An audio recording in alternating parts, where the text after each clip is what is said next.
p.m. that evening. Is there a motion? So moved. Motion by Commissioner Cox. Is there a second? Second. Second by Commissioner Chenault. Any discussion? All in favor, aye. Aye. Any opposed by like sign? Motion carries.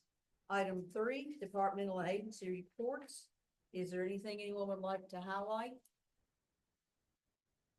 If not, is there a motion to approve? Motion by Commissioner Toole. Is there a second? Second by Commissioner Strode. Any discussion?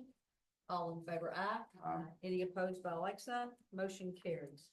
Item 4, information items, and as you know, it's information only. I did want to point out a couple things on item 4A. We received a letter this week from Mr. Matt Sawyers with Department of Local Government saying that there is no conflict with Commissioner Cox serving on the city commission and also being a member of the Habitat Board. So that issue is gone to sleep now. Item B, we have put out the bids this week, out for bid for the high side of Maine. I think yesterday, wasn't Mike? Pre-bid meeting was yesterday, I believe, and those bids will be opened on March 17th at 2:00. So we'll see, and then we're ready to move. And Mayor, I'd like to give the commission a heads up that if everything goes well, we're going to try to get the final contractor approved on the March 18th meeting. So even though the agenda will be out already, you'll see an amended agenda for next month to try to get that high side project awarded. Okay, thank you for the update there. All right, item 5, work session, and that's Kentucky Utilities Company that's here with us this evening. So whoever's here to address the city commission, if you'll please come forward. I'm assuming that's Andy.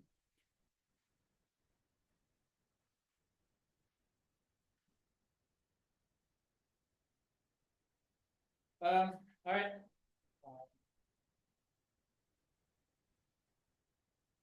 All right, so I had a PowerPoint, so you do it. We all have this. Okay. Yeah, it should be the next screen. All right, great.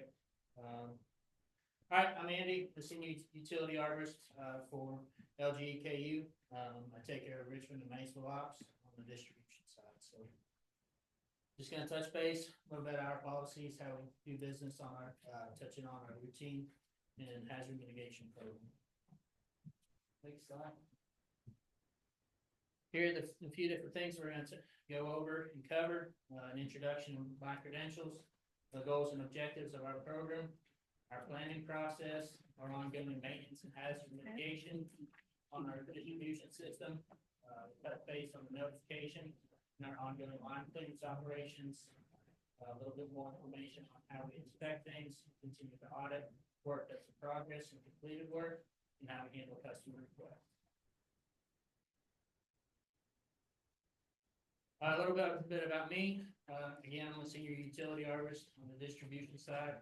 I've been with the company a little over 8 years, 6 as an employee and 2 as a contractor doing the same job. 2 different credentials through the International Society of Arboriculture. I'm a certified arborist and also a certified utility specialist. Also hold an applicator's license through the State Department of Ag for Category 6, which is right away mentioned. And prior to getting on with the utility, I was working in forestry and natural resource management prior to working with LGEKU. Got a little experience, huh? A little bit, a lot of field experience translates into the planning and overall effectiveness of our program. So it's good to have that good basis. A little bit of goals and objectives. So just us as LGEKU, we're looking to provide safe, reliable, and affordable power for our customers. I'm just a part of that maintenance program and helping keep the lights on. So on the distribution side of things, we have a commitment through the Public Service Commission that we maintain our system on a 5-year cycle statewide. Currently in Richmond ops, we're at about 4.5 years, so we're a little bit of ahead of schedule.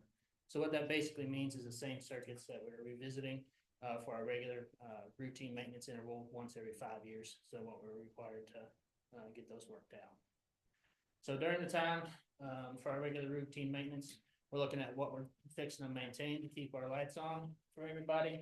We're identifying and making plans to, identify hazard and endangered trees within our right of way. We're working with customers to fulfill their requests. We're providing services for storm restoration, everything like that. And I've had a chance to work with some of the city officials helping you guys get tree, removed back away from the line so you can have private contractors begin to work on some of the city's requests.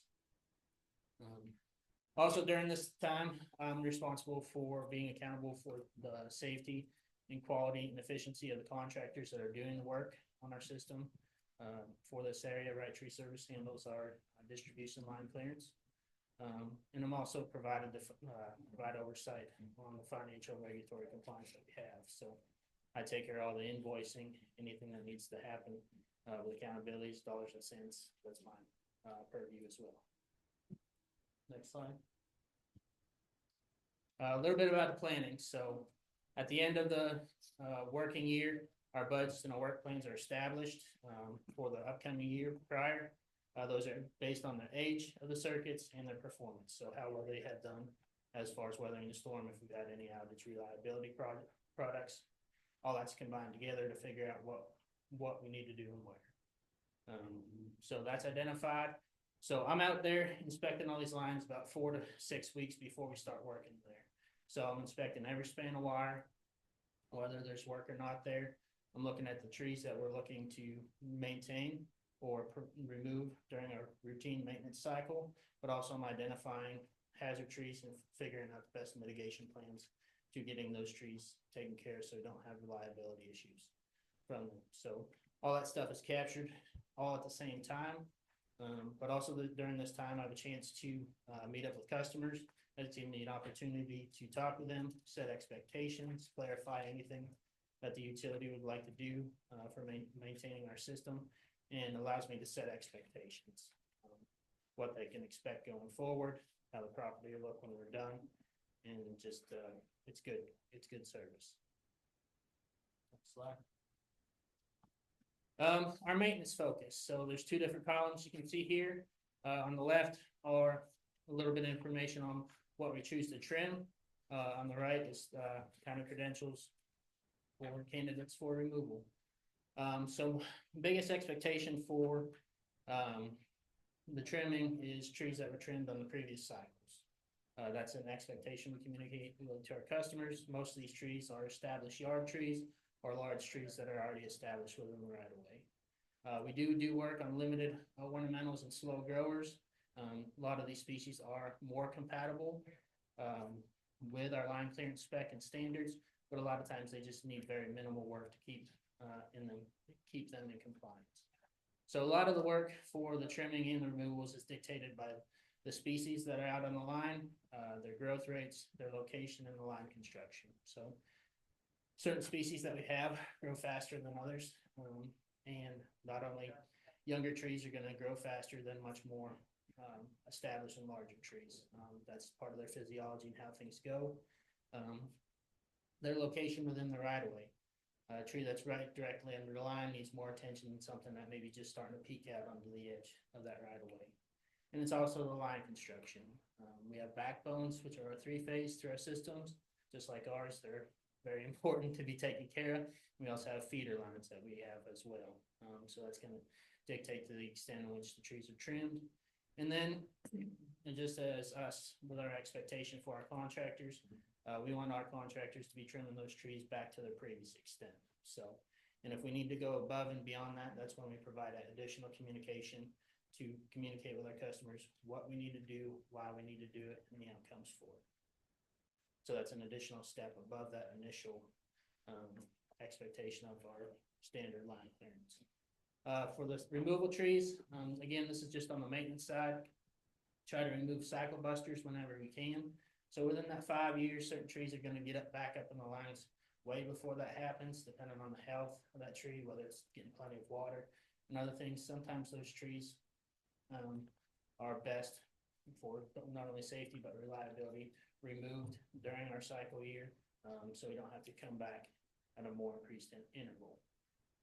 A lot of the trees that we do target for, removal are young or newly established trees that are often on fence lines. A lot of development patterns where our utility facilities are located are on old fence lines, old ag lines, where there's a lot of trees that are volunteered. So birds deposit a lot of different seeds of the species that we're removing, hackberries, black cherries, mulberries, and other trees are very shade intolerant, so they grow pretty rapidly like black locust.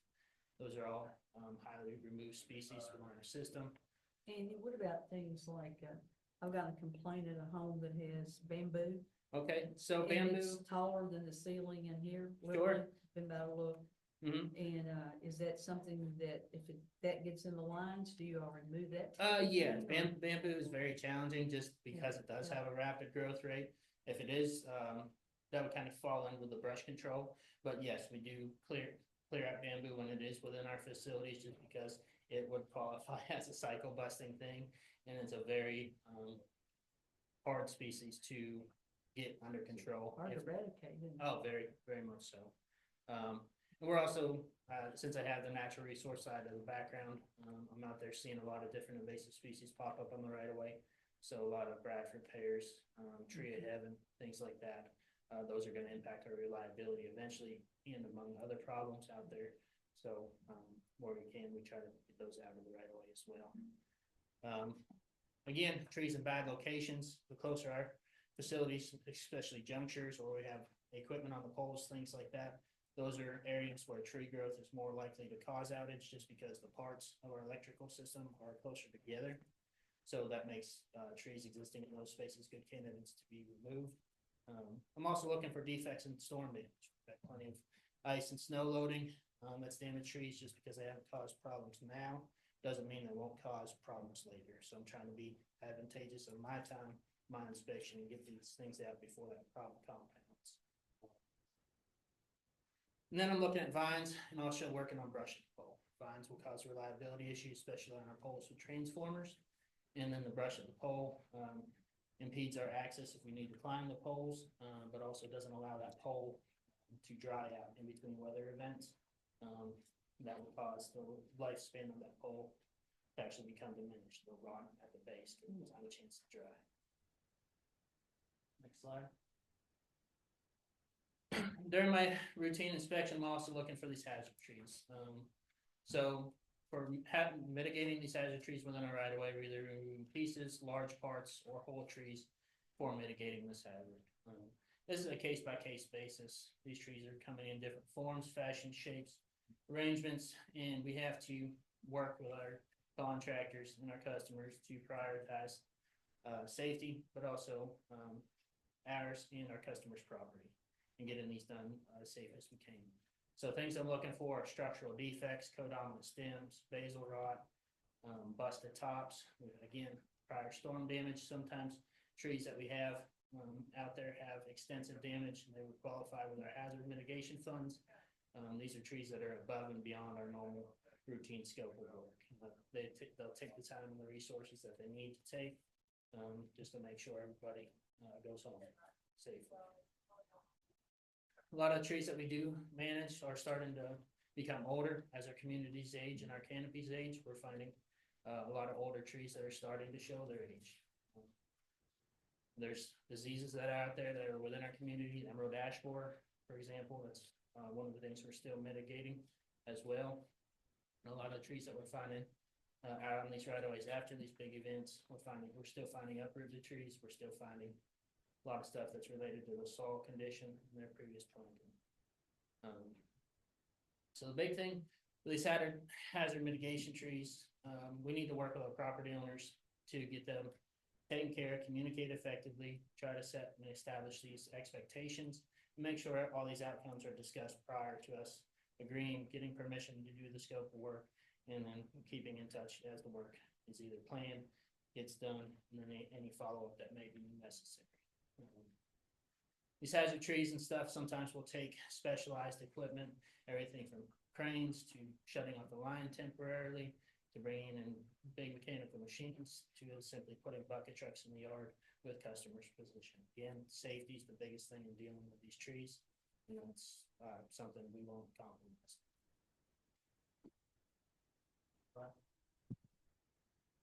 A bit on the notification process. So after that circuit's been planned, at least 2 weeks prior, to our contractors needing to start working on that, customer receive an automated call, a notification letter, and I just learned, I'm not a KU customer, so that this piece is new. Those who are able to get text messages will also get a text message alerting them that our contractor's gonna be start doing our routine maintenance in the area.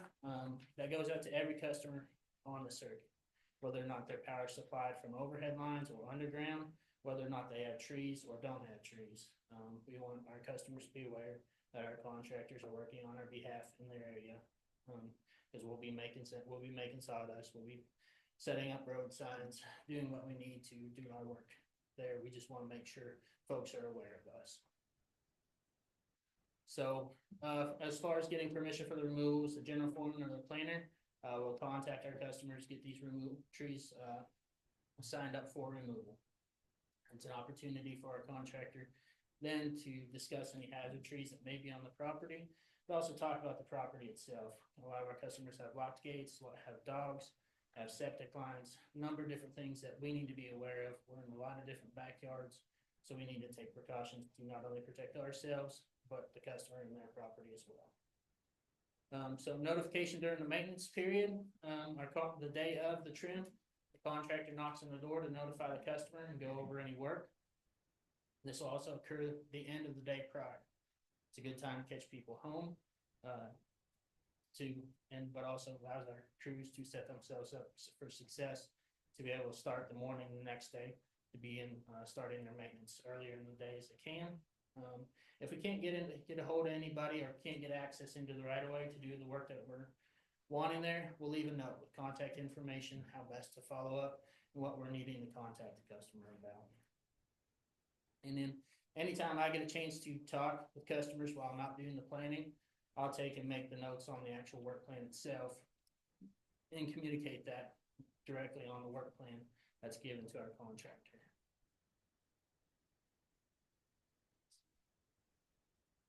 Any additional notifications that we do for storm or non-planned outage events, we try to contact customers when we're able, but a lot of this happens during adverse weather, overnight conditions. Again, we'll try to get people involved if we deem it's necessary for it to happen, and that's on the storm and restoration side.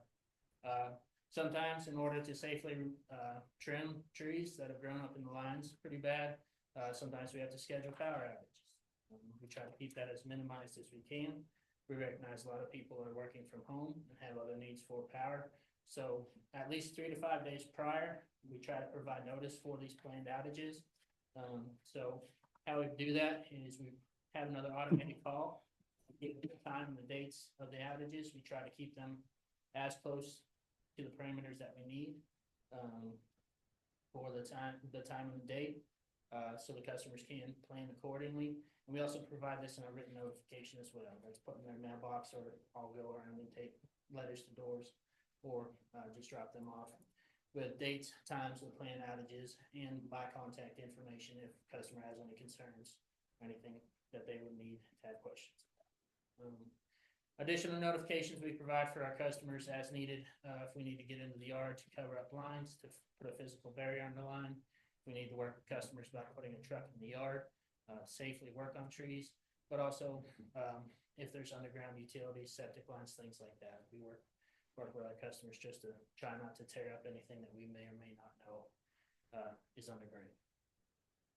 Next slide.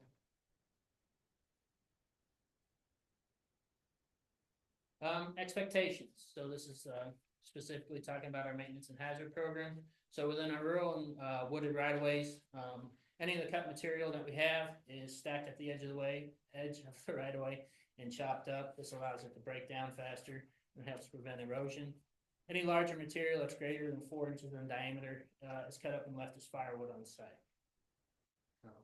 In our residential right-of-ways, all material that's less than 4 inches in diameter is chipped up and hauled away. We have a good relationship with the Clark County, the large animal composting facility. They've been working with us to help that going. And any material that's larger than 4 inches in diameter is cut and stacked near the base of the tree for the customer's use and or disposal. That we have our contractors, rake up any debris that they can, and all surfaces are to be blown off. And any alternative outcomes are considered at customer utility request and agreement. Sometimes as agreements for removing trees, we may work out agreements where all the material is left for the customer's use and or disposal.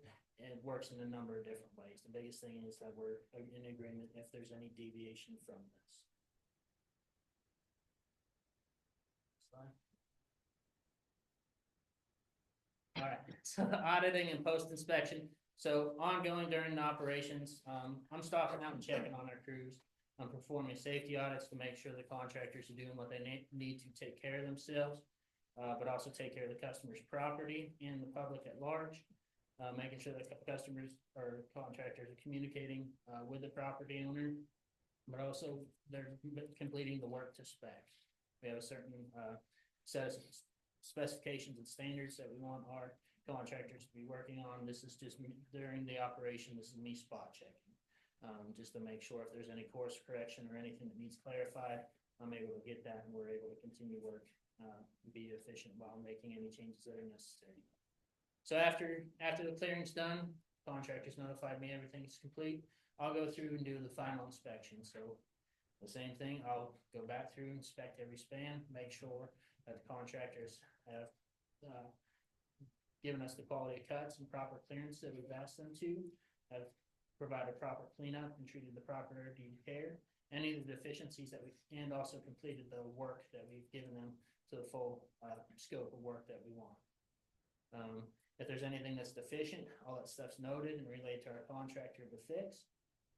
And then this also gives me an extra time to investigate and inspect the right-of-way again. When I make the work plan, it's a snapshot in time of the condition of that right-of-way. Some of the circuits that we have are quite large and will take 6 to 8 weeks to clear. Conditions change. So I picked up a number of different trees out there doing post-inspection. So this just gives me an opportunity to try to come back in, fix what's already there before we move on to the next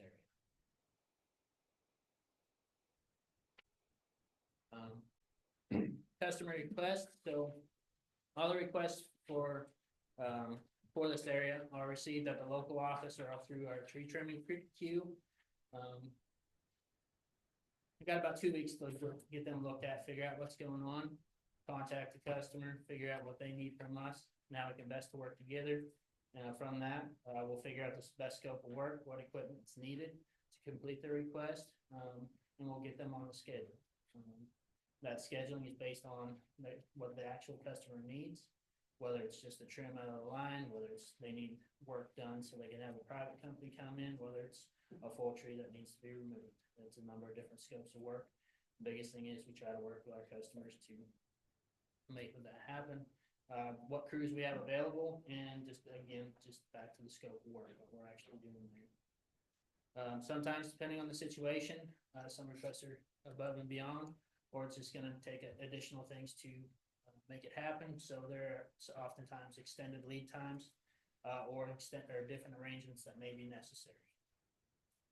That goes from, again, touching on the planned outages, covering up the lines, waiting till things dry up so we can get trucks into places to work on things, whether there's specialized equipment we may need. We brought in a large backyard bucket for doing a large oak tree removal over in the cemetery about a year and a half ago. It had its own thing, but it was the right tool for the job. And then just with these extended lead times and arrangements, basically it's just communicating. Some of it takes time, and as long as we're bringing the customers along with the process and keeping them involved, and then making sure we're communicating when we're ready to go ahead with the work. That's real important for these bigger projects. So I've got, does anybody have any questions? Any questions for anyone on the commission? Comments? Well, one of my concerns is basically you using different contractors that treat the customers different. Whether it's leaving a stump in somebody's yard or volunteering to cut down the rest of the tree for somebody. Okay, I'm confused at what you're trying to get at, Mr. Cox. Okay, hypothetical, you've got a gentleman in town Sure. who has a stump that they wouldn't, or remove until he contacted us. Different contractors on a different road. They literally knocked on the door and asked the person in the house if she would like them to take down the rest of the tree after it was trimmed. That situation, I don't know anything about. I've been working with Mr. Knowles. I have a signed work agreement, and that's already taken care of. Uh-huh, I'm not sure what you're speaking with these other stumps. Do you know the address? yes. Okay, do you mind? Not in public, no. Okay. I don't mind to follow up with that. Well, after we're done, I'll give you the address and the phone number of the person. Sure. Our contractor crew soliciting side work and anything on that side, that's against our rules and policies and. It wasn't side work, they didn't get paid for it, Okay, you paid for it, okay, sure. yeah. But you know, and then other places cutting stuff down and leaving stuff, and other places are hauling it off. So there's a number of different stipulations for how things are left. We're a utility company that has to trim and remove trees for part of our business. We're not a tree company that works around wires. So none of these trees are the utilities trees. When we get permission to remove trees, everything is signed off on, and these terms and stipulations are put in there. Nobody's doing this without any permission. But like with Mr. Knowles, shouldn't that have been done before they cut the first twig? We haven't touched that tree. Okay, That tree hasn't been touched at all during this maintenance cycle.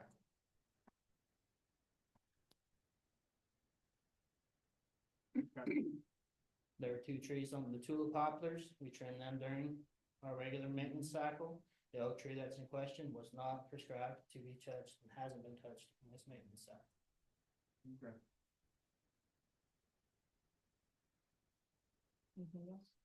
Well, and I've got a concern too with them knocking on the door of a renter and asking to do things without contacting the owner of the property. Sure. We try to seek the owner from that, and we do and have gotten phone numbers from renters who let us know that they are renters to do that. We don't go with renter. When we're notified that it is a renter, we will contact or make means to contact the actual property owners, because again, the renters aren't the owners of that property. We can't uncut the tree, but it's conversations had. So as long as we're aware of that situation and they're a renter, not versus the owner, we'll make every attempt to contact. And if we can't get contact for cutting to remove the tree, we still have the right and obligation to trim it to maintain our right of way. So it doesn't basically it doesn't matter what the property owner says, you're gonna cut the trees for the to preserve the lands. We're required both from the National Electric Safety Code and the Public Service Commission to maintain our facilities. We try to work with customers to arrange access and ask permission and courtesy for where it is, but we have right of ways, we have easements, and where we don't, we have prescriptive rights. So KU really is under the PSC. Yes, ma'am. And you have to follow what PSC says, or it's not a good ending. No, it's not. I mean, we keep everything above the board. We're a public facing utility. That's out there. We try to do right by our customers. We ain't always gonna do it perfect, but we try our best. So if a person had a line running through their backyard that was not, that the line was that basically the line was installed in what used to be an alley that is not anymore. The alley's been closed and there was no right of way there, and there is none on the deed. You can't access it without the property owner's permission, right? That would probably fall under the prescriptive rights. in that since we do have existing facilities that have been there for an X amount of years, we have the right to access and maintain our equipment within a reasonable accommodation.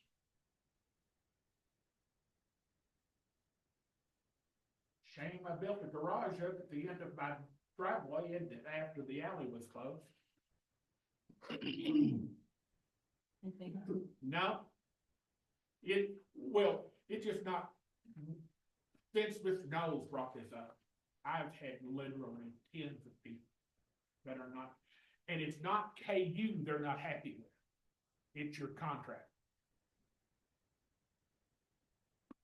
And, maybe keep a closer watch on them. Sure. Yeah, what do you think? Yes. Commissioners, anybody else have a comment, question? Probably wish that every line could be buried, would be my guess. Is that like something that you all would prefer? Just wondering for, As far it's in a wide open country, you're looking at $1 million a mile. interesting, um, really? For it to happen. Your power outages are, they don't occur as frequently, but you're looking at 8 to 10 times longer in restoring. Minor about. Yeah, I mean, in newer developments and things like that, they are putting all that stuff, but we also have a built environment. Those costs will increase. Super interesting. Yeah, and so, I mean, I know the utility is working on in the future and have done some pilot programs with targeting specific sections and lines for being put underground. But the more complicated our interface gets, the possibility of putting there becomes exponentially cost prohibitive. Didn't the mayor say you were on the tree board as well? I am. So we banned or whatnot, the Bradford pear, Mhm. correct? So clearly it's above and beyond for KU to do anything extra to it, but do you think that you would ever see a program that you would have your contractors perhaps do more than just a trimming to the invasive trees, maybe? Like you have your pesticide, you know, Sure. could you? kill the tree? So with my background, I spec a lot of those to come out, for the removal. It may be a way for an opportunity for us to partner with folks, especially with Bradford pears. They're planted as ornamental yard trees. They do have bad structural defects. I have worked with a number of customers that have communicated the need or want to desire to have those. I try to make that happen as a steward of those. With our removals of the trees, within our right of way, our crews are tasked with treating those stumps with herbicides so they don't come back. So you have trees like tree of heaven, which is highly invasive. That one turns into a hydra. We're gonna get stump sprouts. But as a survival response, they'll sprout 10, 15 extra sprouts from the root system. So we do a fair bit of invasive species management already, within our right of ways, because those species just by their general characteristic are incompatible with our, what we want to see in our right of ways.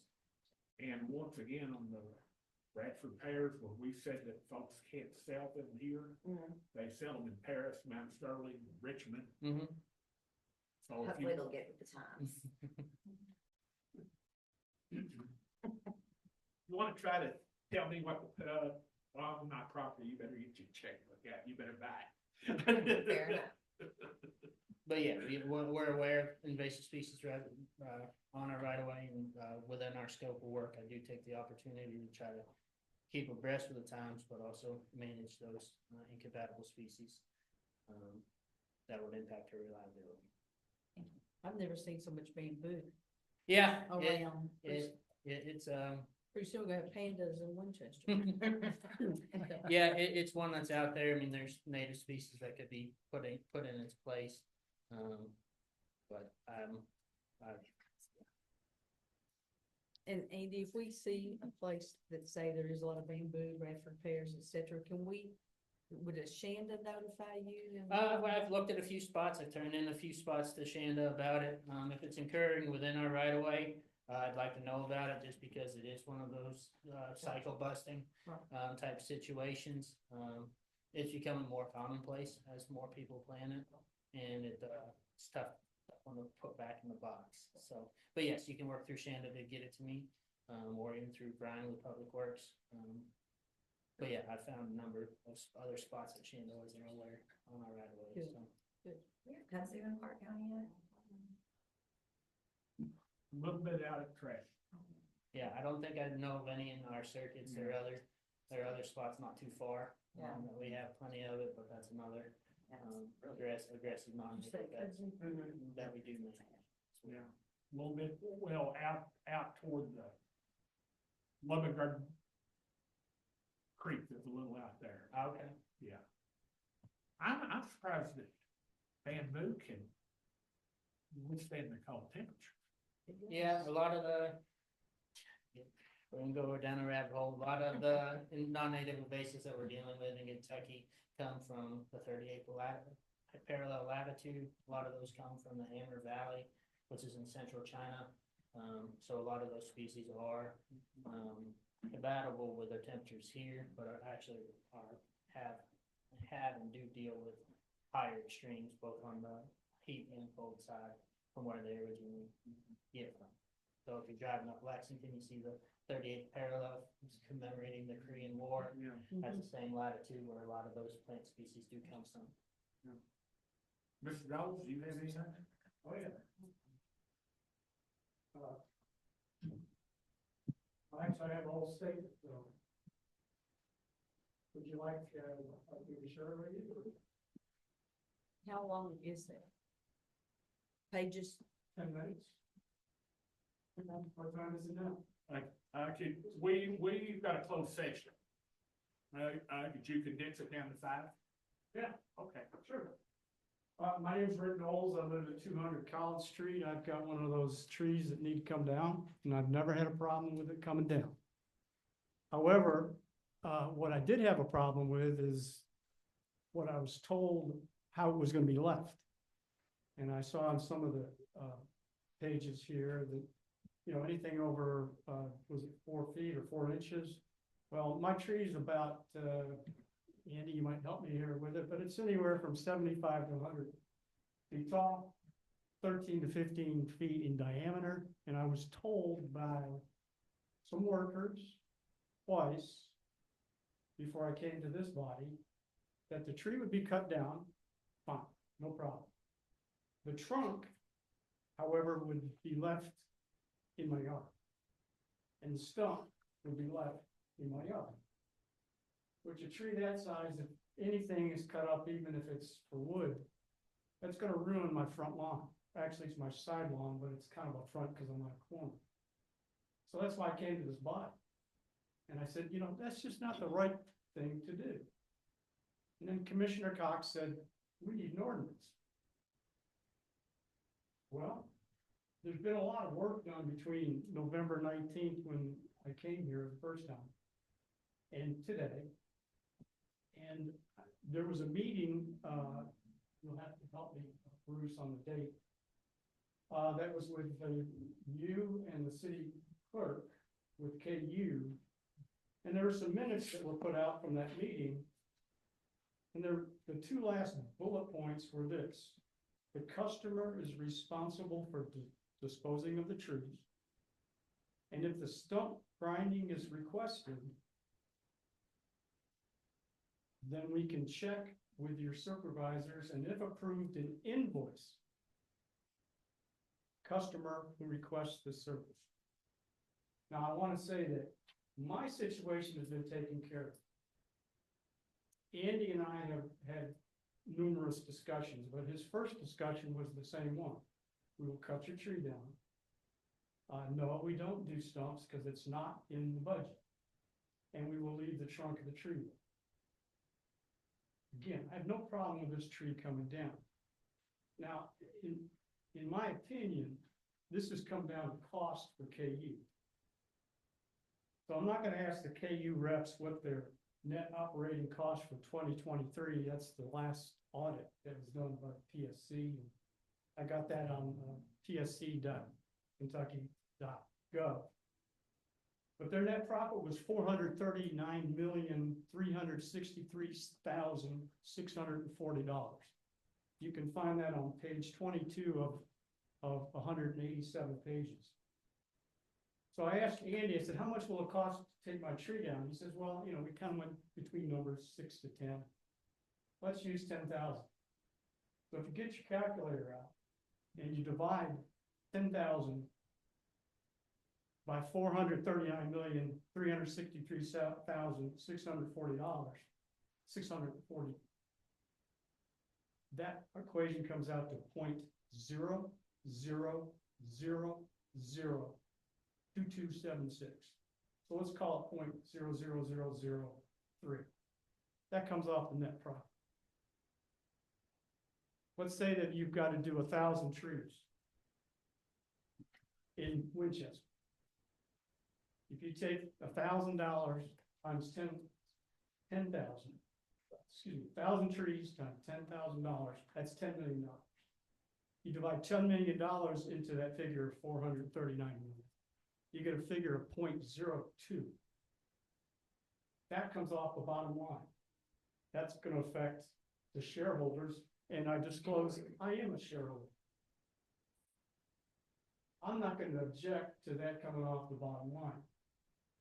So I think there needs to be I think all citizens in Winchester should be treated the way I've been treated, but without having to come here, without having to go through a situation where if it was just me, I'm not sure we'd get the same treatment. Someone here, or maybe it was all of you, contacted them because Andy was out here at my house within 48 hours after that November meeting.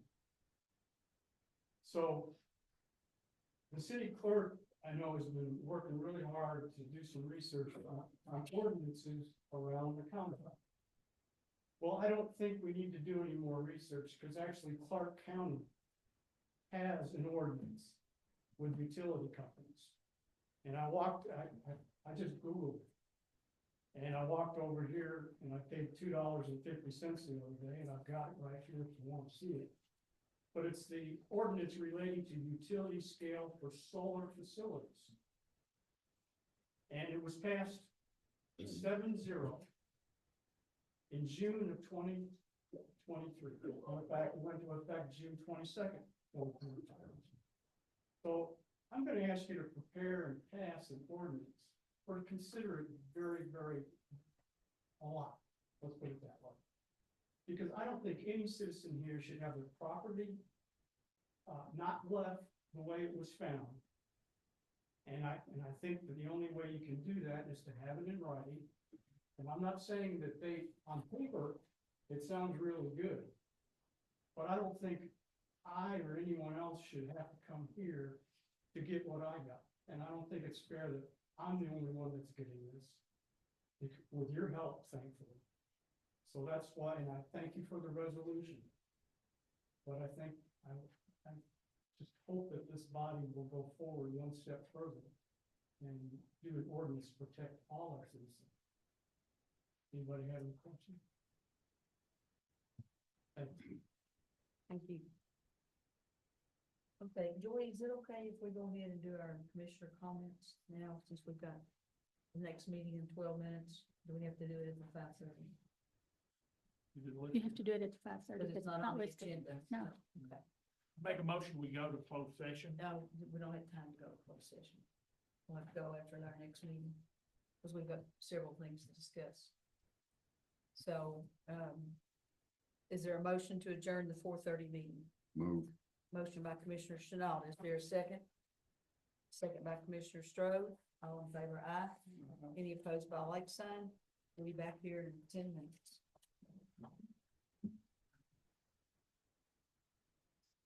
Yeah.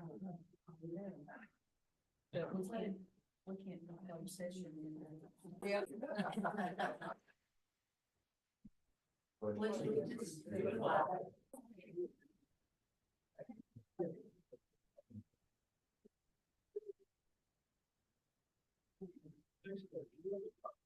Walk down hill. Yeah, I'll write it down.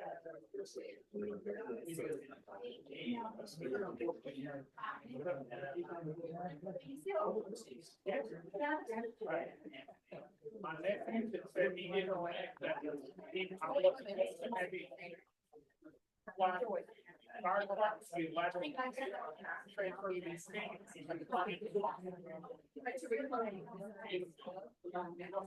By God, he better be hired.